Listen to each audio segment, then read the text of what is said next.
যেখানে সকাল হলেই প্রত্যেক দিন বসে জমজমাট হাট। আর সেখানে রমেশ নামে সৎ ও বুদ্ধিমান এক সবজিওয়ালা ছিল। এই নিন কাকিমা, আজকের একদম টাটকা বেগুন। তোর জিনিসের ভরসা আছে রে বাবা। আরে আরে দাঁড়াও দাঁড়াও, আগে দেখি তো ঠিক ওজন দিচ্ছ কিনা। আপনি নিজেই মাপুন কাকু, ভুল হলে টাকা নেব না। আচ্ছা এই নে টাকাটা ধর, আমার দেরি হয়ে যাচ্ছে। হ্যাঁ কাকিমা, দাও।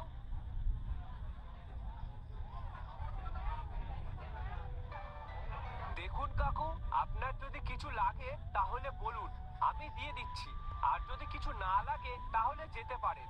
শুধু শুধু আমার কাছে ব্যাগরা ঘটাবেন না। আরে রমেশ, রাগ করিস না, আমি এমনিই বললাম। তা আপনি যা বললেন তাতে তো রাগ হওয়ারই কথা। আমি আজ পর্যন্ত কোনো লোককেই ঠকাইনি। আচ্ছা বেশ, আমার ভুল হয়েছে। নে এবার আমাকে 1 কিলো আলু দে তো। শুনুন শুনুন শুনুন, আজকে সব অর্ধেক দামে সবজি, শুধুমাত্র আজকের জন্য অফার। এত কম দাম কিভাবে? সত্যি? আরে হ্যাঁ সত্যি, ওই যে বললাম না আজকের অফার আছে। তা বলুন কি লাগবে, কি নেবেন? আচ্ছা আমাকে 2 কিলো আলু আর গোপাল কিভাবে এত কম দামে সবজি দিতে পারে? না, ওর জন্য আমার আজ কোনো সবজিই বিক্রি হলো না। এইভাবে চললে আমার তো কোনো আয়ই হবে না। না, এই গোপালের একটা ব্যবস্থা করতেই হবে দেখছি।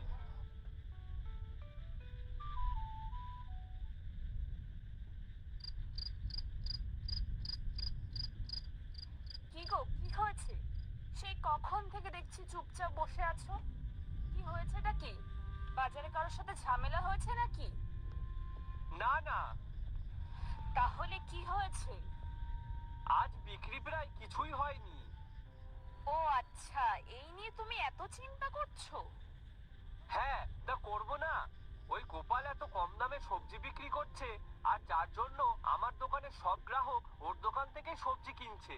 এখন তুমিই বলো গিন্নি, আমি কি করি? আমি এত কম দামে সবজি বিক্রি করতে পারবো না, তাতে যে আমারই লস হবে। আচ্ছা, তুমি কি শুধু দাম দিয়ে ব্যবসা করো না কি গো? না, কিন্তু তাহলে তুমি তোমার শক্তিটা কাজে লাগাও, বুদ্ধি আর সততা দিয়ে ব্যবসা শুরু করো। কথাটা কিন্তু মন্দ বলনি।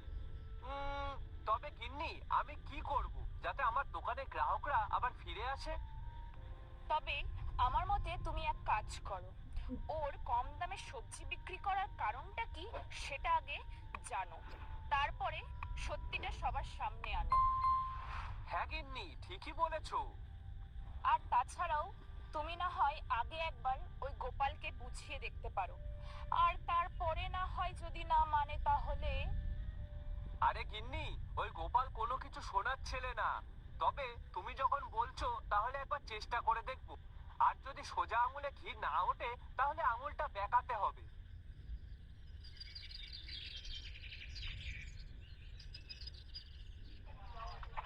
আসুন আসুন, টাটকা টাটকা সবজি নিয়ে যান। সবজি, ভালো ভালো তাজা তাজা সবজি। আচ্ছা দাদা, ঝিঙে কত করে? ঝিঙে 30 টাকা কিলো। সে কি গো, কালই তো সামনের দোকানটায় 15 টাকা করে দিচ্ছিল। দেখুন, ওর দোকানের সবজিতে নিশ্চয়ই কোনো ভেজাল আছে, না হলে কেউ কি অত কম দামে সবজি বিক্রি করে নাকি? সেসব আমি অত জানি না, তবে উনি অনেক কম দাম নেয়। রমেশ, শসা কত করে? 25 টাকা কিলো। আর টমেটো? 18 টাকা। ও বাবা, তোর দোকানে তো দেখছি অনেক দাম। তোর থেকে তো গোপালের দোকানে কম দাম আছে।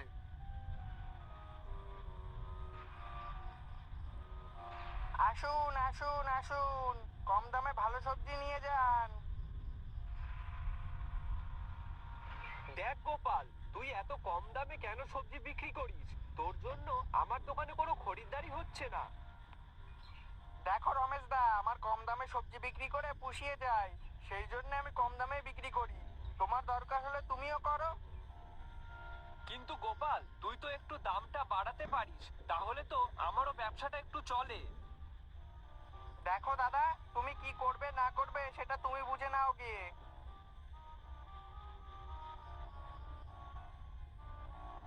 গিন্নি জানো আজ বেশ তাড়াতাড়ি সব সবজিগুলো বিক্রি হয়ে গেছে। বেশ ভালোই হয়েছে তো তাহলে। হ্যাঁ, আর জানো ওই রমেশের দোকান থেকে সমস্ত খরিদ্দার আমার দোকানে চলে এসেছিল। কি বলবো গিন্নি, ওর মুখটা দেখার মতো ছিল। আর শেষে তো আমার কাছে এসে বলছে আমি এত কম দামে সবজি বিক্রি করছি কেন। হা হা হা। সে কি বলো? তা কেউ কিছু বুঝতে পারেনি তো? আরে বুঝবেই বা কি করে, আমি যেভাবে বাকি সবজিগুলো রং করে নিয়ে যাই না, তাতে কারোর বোঝার ক্ষমতা আছে নাকি? ও আচ্ছা, এই ব্যাপার তাহলে। দেখো আবার তোমার চালাকি যেন কেউ আবার ধরতে না পারে। আরে না না, কেউ ধরতেই পারবে না। জানো গিন্নি, লোকজনকে এত সহজে বোকা বানানো যায় সে আর কি বলবো। একটু কম দামে সবজি দিলেই তারা ছুটে ছুটে নিতে আসে। হা হা হা। দাঁড়া গোপাল, তোর আমি ব্যবস্থা করছি। তুই চালাকি করে লোকজনদের বোকা বানিয়ে তাই ব্যবসা করছিস তো? ঠিক আছে, কোনো অসুবিধা নেই। কিন্তু কালকে আমিও আমার বুদ্ধি দিয়ে তোর চালাকির।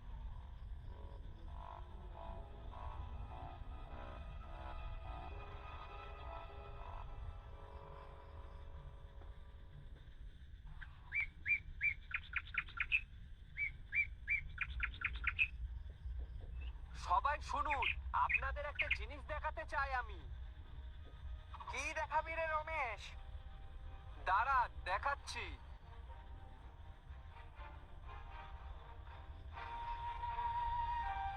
দেখলে তো সবাই, আমি আগেই সবাইকে বলছিলাম গোপালের দোকানে কোনো একটা গন্ডগোল নিশ্চয়ই আছে, কিন্তু কেউ তো আমার কথা বিশ্বাসই করছিল না। গোপাল, এসব কি? গোপাল, তুই তাহলে আমাদের এতদিন ঠকিয়ে এসেছিস। আরে হ্যাঁ, আমি তো প্রথম দিনই বুঝে গেছিলাম, যেদিনও অত কম দামে সবজি বিক্রি করছিল। কি গোপাল, এবার চুপ কেন? চুপ ছাড়া আর কি থাকবে, ওর কি কিছু বলার আছে নাকি? আরে আমি আগের দিন পটল নিয়ে গেছিলাম, তাতে শুধু পোকা আর পোকা। কেন, সেদিন তো খুব বলছিলেন গোপালের দোকানে সবজি ভালো, তাহলে আজ কি হলো? গোপালের কাছ থেকে আর সবজি নেওয়া যাবে না। আমরা কম দামে সবজি কেনার লোভে একবার যাচাই করেও দেখিনি কোনটা ঠিক আর কোনটা ভুল। হ্যাঁ ঠিকই বলেছো, আমরাই ওনার কথা বিশ্বাস করিনি। আমাদেরই ভুল হয়েছে।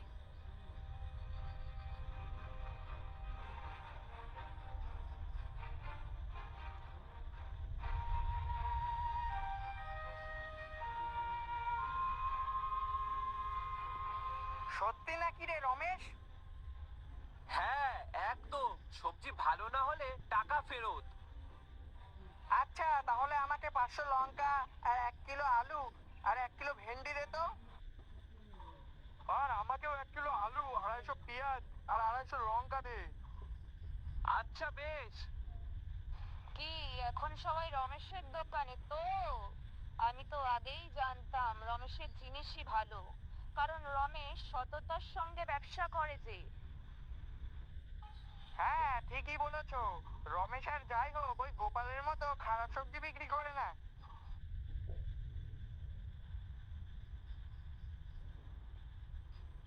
জানো গিন্নি, আজকে সব সবজি খুব তাড়াতাড়ি বিক্রি হয়ে গেছে।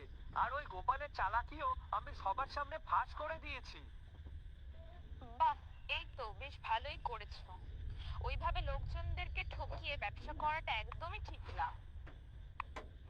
হ্যাঁ, আর লোকজনও কেমন ভাবো, এতদিন আমার কথা বিশ্বাসই করতো না, কিন্তু যেই সত্যিটা সবার সামনে আনলাম আর তখনই সবাই বিশ্বাস করলো।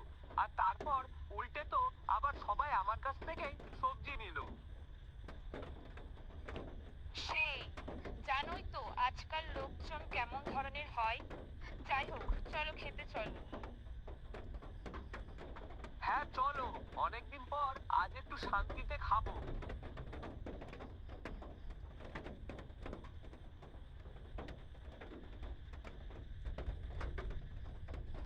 উম, আজকে কেউ আসছে না কেন?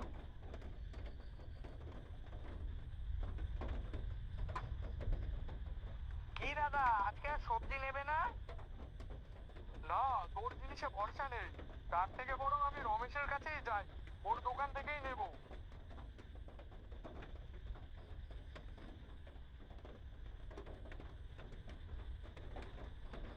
জিতলে কিভাবে?